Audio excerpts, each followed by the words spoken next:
This envelope changed everything. My mother slid it across the linen tablecloth, her diamond ring catching the light. My sister leaned in phone ready, pretending it was a moment worth remembering. The restaurant fell quiet. The string quartet hesitated mid-note. Inside that envelope wasn't money or a card. It was a disownment letter, signed by all of them. My graduation present. I folded it once, twice, and stood up. No words, no scene. Just silence and the weight of paper in my hand. They thought they'd written my ending. They didn't realize they'd just started their own. Stay until the end. You'll see how silence rewrites everything. Growing up, I learned early that love in our house came with performance metrics. My father, Charles Bennett, measured worth in return on investment. My mother, Diane, measured it in appearances. My sister, Avery, just happened to be the perfect balance of both. At dinner parties, I was always introduced last. Avery is a senior associate in New York. My mother would beam her hand, resting proudly on my sister's shoulder. Then her tone would soften almost apologetically. And this is Taylor. She's still studying. The same pause, the same polite smile, as if I were a late project still waiting for approval. Guests would nod, glance at me briefly, then redirect their attention to the champagne. I learned to smile back. Quietly, predictably. Our dining room always smelled of cedar polish and expectation. The chandelier above the crystal table threw fractured light across my glass, scattering reflections that never quite settled. I used to count them tiny broken halos while my father discussed markets and mergers, and my mother rehearsed gratitude to donors who mistook vanity for virtue. Avery thrived in that world. She learned how to glide between conversations, when to laugh softly, when to tilt her head just enough to look engaged. I studied her like a science. Every gesture earned approval. Every pause was calibrated. I, on the other hand, worked nights at a cafe near campus. The espresso machine hissed louder than any conversation at home. There, people didn't care about last names or legacies. They just wanted their orders right and their names spelled correctly. I liked that. It was measurable, clean, honest. One Sunday, after a long shift, I came home to find Avery sitting at the kitchen counter, her laptop open, my father pouring wine. "We were just talking about you," he said, swirling the glass. "Avery thinks you're wasting your time behind a coffee counter." Avery didn't look up. "It's not wasting, Dad. It's character building." Her tone was light, but the edge was there, sharp enough to slice through the polite air. I laughed softly, pretending it didn't sting. "I'm funding my tuition," I said. My father shrugged. "Degrees don't pay bills, Taylor. Numbers do. Remember that." I wanted to remind him that I understood numbers better than anyone in that house, that I could build systems, track variables, model outcomes, but his attention was already drifting back to Avery. After that night, I stopped trying to join their conversations. I just started watching, observing, collecting data in the quiet way that made sense to me. Still, there were moments I thought maybe things would change, like when I earned a national research scholarship. I sent them the email attached, the press clipping, waited for something.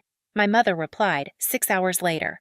"So proud of you, sweetheart. We have a gala tonight. Can we post about it tomorrow?" They never did.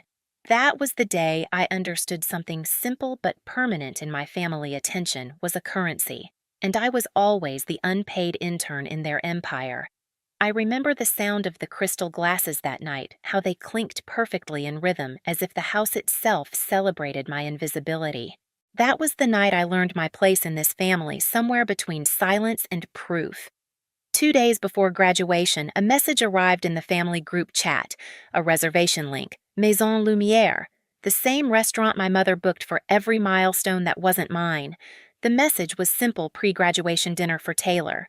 Dress appropriately. No emoji, no warmth, just a formality wrapped in control. I clicked the link. My name wasn't even on the guest list.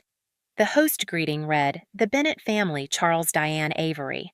That omission wasn't a mistake. It was a statement. An hour later, Avery texted privately, "Don't overthink it. It's just formatting." Formatting. The word echoed in my head. That was how they saw me, a variable easily deleted. That night, I sat at my desk, the city lights flickering against the window like static. My inbox glowed with unread notifications from investors, classmates, professors. Achievements. Milestones, acknowledgments. None of it carried weight when the people who taught you your worth still measured you in silence. I scrolled through our old family photos, vacations, holidays, fundraisers. My mother's flawless posture, my father's rehearsed smiles, Avery's practiced charm.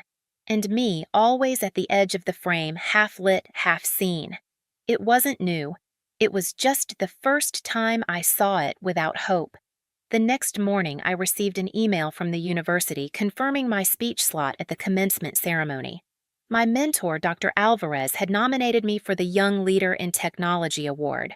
She wrote, "This is your moment, Taylor. Own it quietly." Quietly. That word felt like a lifeline, something solid in a world made of glass. I closed the laptop and took a long breath. The sunlight cut through the blinds in clean, geometric lines. I started to notice how precise everything around me had become: the coffee mug aligned with the notebook, the papers stacked by color, the clock ticking at a steady rhythm. That was the first moment I realized my life wasn't chaotic. It was organized, just not by them anymore. I smiled, the kind of smile you wear when the proof has already been collected. The night before the dinner, the city hummed under the weight of summer rain. My apartment windows were fogged at the corners, the glass trembling with each passing train. Inside, everything was in order. Papers aligned, screens glowing soft blue. I brewed a fresh pot of coffee, the smell cutting through the storm outside, sharp and grounding. My fingers tapped the keyboard in rhythm with the rain. Each line of data, every document filed, was another quiet act of rebellion. I had stopped trying to explain myself months ago. Explanations were for people who wanted to be understood. Records were for people who intended to be remembered. So I kept records. Every scholarship form, every award letter, every line of code from my project Routeflow. What began as a small research assignment had evolved into something real, a data platform that helped small logistics companies optimize delivery routes. Ethan handled analytics. Maya shaped the user interface, and I, the barista with an MBA, had written the core algorithm. It wasn't glamorous, but it worked. The breakthrough came one early morning, long before sunrise, when I ran a simulation that cut fuel costs by 12%. I remember leaning back, staring at the numbers. Proof. Tangible, undeniable proof. By the time the university's startup symposium arrived, Routeflow was ready. My professor, Dr. Alvarez, stopped me before I went on stage. "You don't need to sell yourself," she said. "Just show them how it works. Let the data speak." It did. When the presentation ended, applause erupted, polite at first, then real. Among the crowd stood a man in a tailored gray suit, Nathan Cole, CEO of Northbridge Logistics. He approached afterward, his tone, measured his interest, genuine. "You've built something scalable," he said, studying the graphs. "But more than that, something fair." Fair. A word I hadn't heard in years. We met twice after that. The third time, he slid a folder across the table. Inside was a letter of intent. Northbridge wanted to acquire Routeflow for $6.2 million, plus a director-level position for me post-graduation. I didn't sign immediately. I read every clause, every subline. I wanted to make sure the system I'd built, the one built from silence, not privilege, stayed intact. When I finally signed, it wasn't triumph I felt. It was balance. From that point, I started building my own archive. Digital copies of every document time-stamped and encrypted. Transaction receipts, licensing records, payment confirmations. The kind of paper trail that doesn't just tell a story, it seals it. The night I received the final transfer confirmation, I printed the letter. The sound of the paper sliding out of the printer was cleaner than applause. That's when I opened the family group chat for the first time in months. The most recent message was from my mother, a photo of Avery at some law firm gala captioned, "Proud doesn't begin to cover it." I typed a simple reply, "Graduation dinner confirmed? I'll be there." No emojis, no explanation. After that, I cleaned the apartment the way I always did before major moments. Every item had a place. Every line symmetry. On the desk, my offer letter, my degree folder, and a small envelope I'd kept since childhood, a faded birthday card my mother once gave me with, "To my little dreamer," written on it. I placed the new documents beneath it, the ink fresh, the paper heavy. Midnight came quietly. I closed my laptop, poured the last of the coffee, and watched the city lights ripple across the river. I thought about that upcoming dinner, their smiles, the cameras, the performance. For the first time, I wasn't afraid. They would bring their own letter, thinking it would define me. What they didn't know was that I'd already signed something far more permanent, my independence.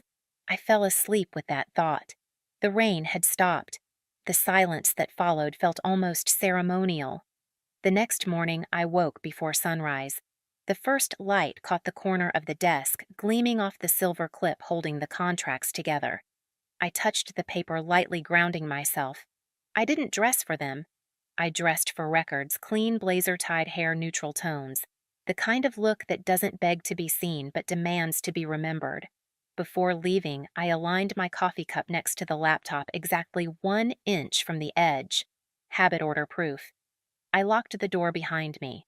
The streets of Chicago were still damp reflections stretching across the asphalt. My reflection looked back from the window of a passing cab, calm, composed, someone I recognized for the first time. When I arrived near Maison Lumière, I stopped in front of the glass doors. Inside, I could already see the faint shimmer of chandeliers, my mother's silhouette, the familiar tilt of Avery's head as she adjusted her phone camera. I breathed once, steady. They thought tonight was their stage.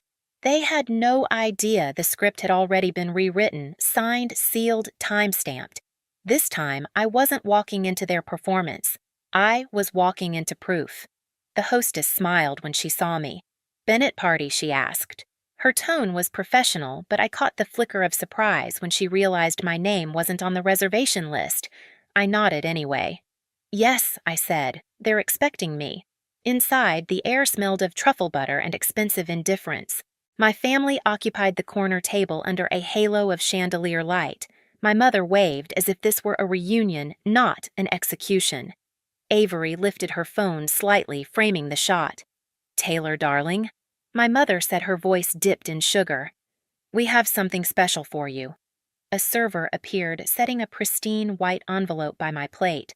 My father cleared his throat, rehearsed authority filling the pause. "It's time we all move forward," he said. My mother smiled wider. "From all of us," she added. Avery's camera caught everything, the envelope sliding across linen, my expression unreadable. I opened it slowly. The paper was heavy, embossed legal. "We, the undersigned, hereby release and relinquish all familial obligations and ties with Taylor Bennett." It was signed by each of them, initials perfect loops practiced. There, it was my graduation gift. The table watched, waiting for a scene. Maybe a tear, maybe a raised voice. But I'd already lived the real drama. I folded the paper once, twice, then placed it carefully beside my coffee spoon. "Thank you," I said. My tone was even deliberate. Avery blinked. "You're thanking us," I met her gaze, "for the closure." The air tightened thin as glass. My father shifted in his chair. My mother's hand hovered over her wine.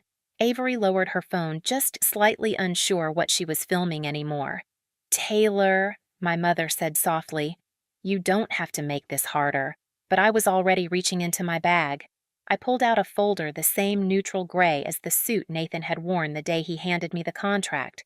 I placed it on the table and opened it toward them. Inside was the acquisition announcement. The North Bridge letterhead gleamed under the light. Beneath it, my name, Director of Data Operations. Root Flow Integration Lead.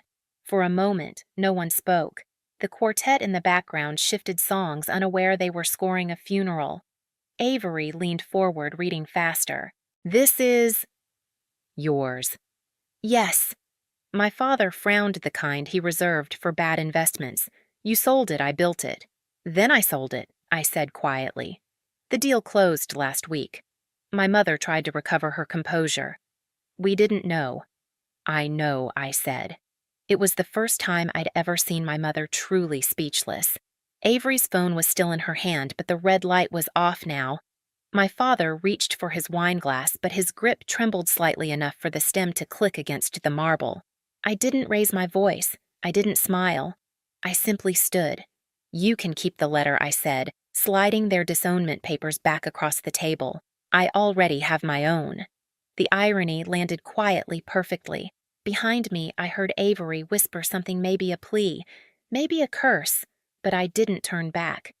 As I reached the doorway, the restaurant's soft piano filled the silence they left behind. I paused, one hand on the frame, the city lights reflecting in the glass ahead of me. In that reflection, I saw them still sitting there, surrounded by the world they'd built, bright, polished, empty. Outside, the air was colder than I expected.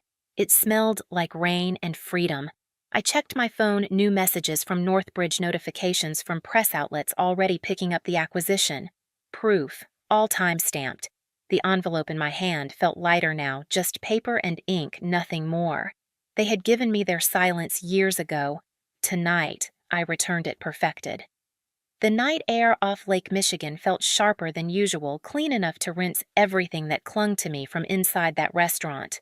The city pulsed beyond the glass towers, indifferent and alive. I walked without rush, the sound of my heels folding into the hum of passing cars. Each step carried less weight. When I reached my apartment, the sky had thinned into early dawn. Pale light spilled through the blinds, painting quiet patterns on the floor. I set the envelope on the counter next to my framed degree. Their letter looked small beside the new one, Northbridge's offer, embossed, final, signed. 2 documents, 2 versions of my name. One they erased, one they couldn't. I made coffee, as always, pouring it slow, steady. The cup clicked softly against the table. That sound had become my pulse, measured, controlled, alive. I didn't reread their letter. It had already served its purpose, a timestamp marking the exact moment I stopped asking to belong. Now it sat behind glass flattened between achievements that couldn't be deleted. My phone vibrated once. A text from Avery. "We didn't mean it like that. Can we talk?" I stared at it for a while. The dots blinked, disappeared, blinked again. Then I turned the phone face down. Some messages aren't meant to be answered, they're meant to echo into silence. The light shifted warmer. Outside, the city stretched awake delivery vans, joggers, the rhythm of another ordinary day. I opened the window, letting the air in. Somewhere below, a train screeched metal against metal, raw and honest. In the reflection on the glass, I saw a woman who no longer needed to explain why she was standing there alone. I picked up their letter one last time, folded it neatly, and slid it behind the frame of my degree. Not hidden, just placed in order. Evidence of what was proof of what changed. The air in the room steadied. My shoulders did too. Silence at last didn't feel empty. It felt earned. Revenge didn't sound like victory. It sounded like calm breath in a quiet room. The kind of silence you choose, not the kind forced on you. Families break loudly.